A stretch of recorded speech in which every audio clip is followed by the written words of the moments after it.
Ada gini.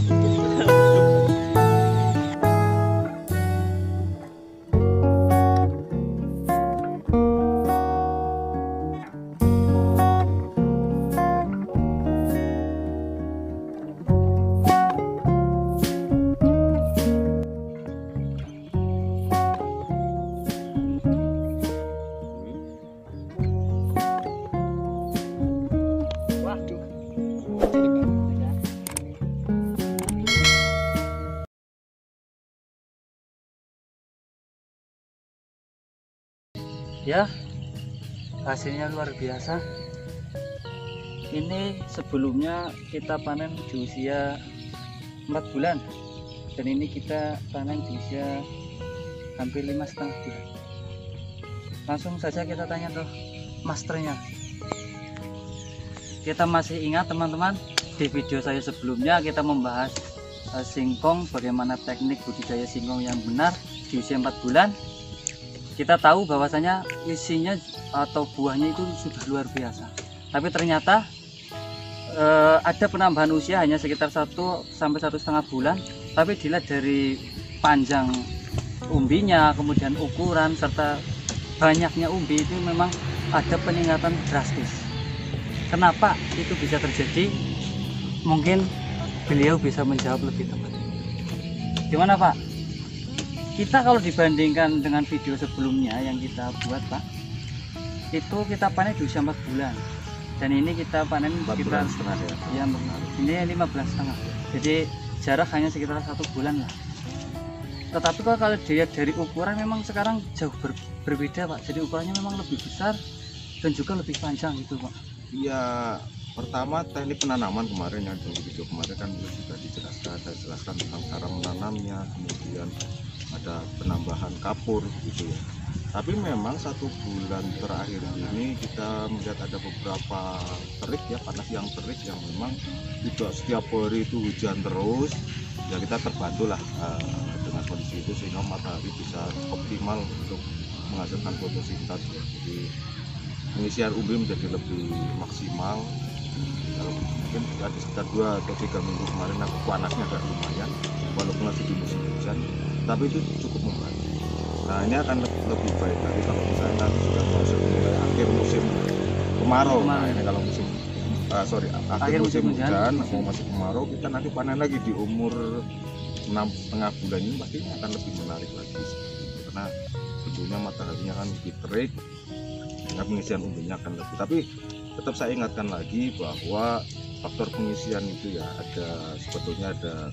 Kalau ini kan kita pakai dolomit dan pupuknya juga standar NPK seperti itu ya. Tapi kalau misalnya mau lebih bagus lagi, sebetulnya bisa ditambahkan kalium Mas.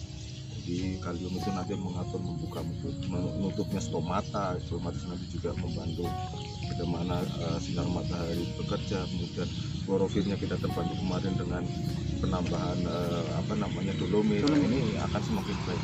Seandainya nanti mau dicobakan supaya hasilnya lebih baik, dan bisa penambahan kalium. Cuma kita kan tidak ya, Nah ini kalau ditambah kalium ya saya sarankan itu mungkin hasilnya lebih wah lagi ya. Sudah kan dari mana? Apa dari pupuk pabrikasi atau mungkin bisa diambil dari seresa atau hasil-hasil rumah tangga, sisa rumah tangga atau gimana Pak itu biasanya?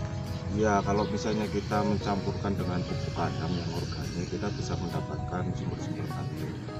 Misalnya kalium dari kokopit bisa juga itu merupakan sumber kalium, ataupun misalnya pupuk guano juga kaliumnya lumayan bagus.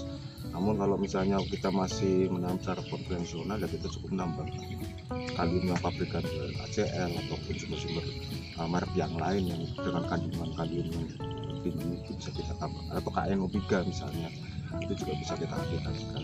Utamanya ya setelah masa-masa pembentukan umbi ya, bisa kita tambahkan kalium.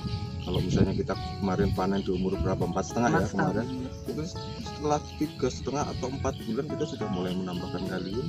3,5 sampai 4 bulan kita bisa menambah kalium. Atau misalnya nanti kita mau panen di umur 7 bulan, kita tambahkan di usia 5 bulan atau 6 bulan, saya kira akan membantu untuk pembesaran itu.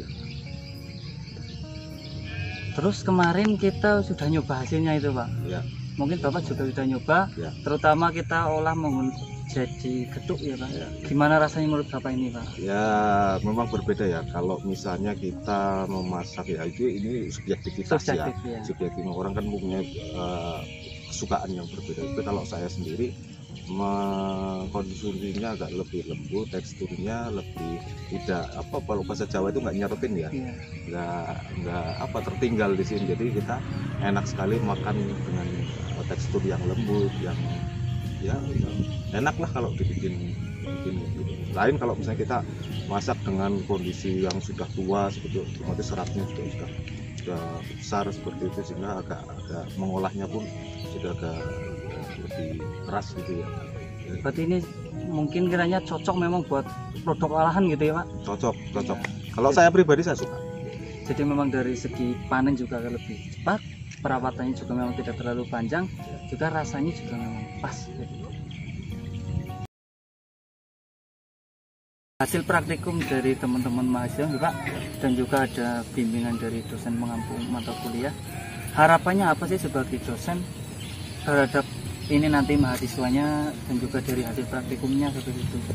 Ya, saya berharap anak-anak itu kita kasih materi harus satu level di atas teknologi. Artinya jika kita praktikum produksi seperti ini ya kita harus mengatakan bagaimana memperoleh hasil yang unggul dibanding atau kita juga mempush bagaimana sih membuat sebuah produksi yang di atas rata-rata. Tekniknya bermacam-macam, bisa melalui yang kita praktekkan hari ini hasilnya seperti ini, ditambah lagi dengan teknik-teknik yang lain yang kita ajarkan seperti itu. Termasuk di mata kuliah yang lain kita ajarkan seperti kultur jaringan ataupun di pengolahan pangannya ya kita ajarkan bagaimana membuat produk-produk yang memang harus di atas pasar yang ada.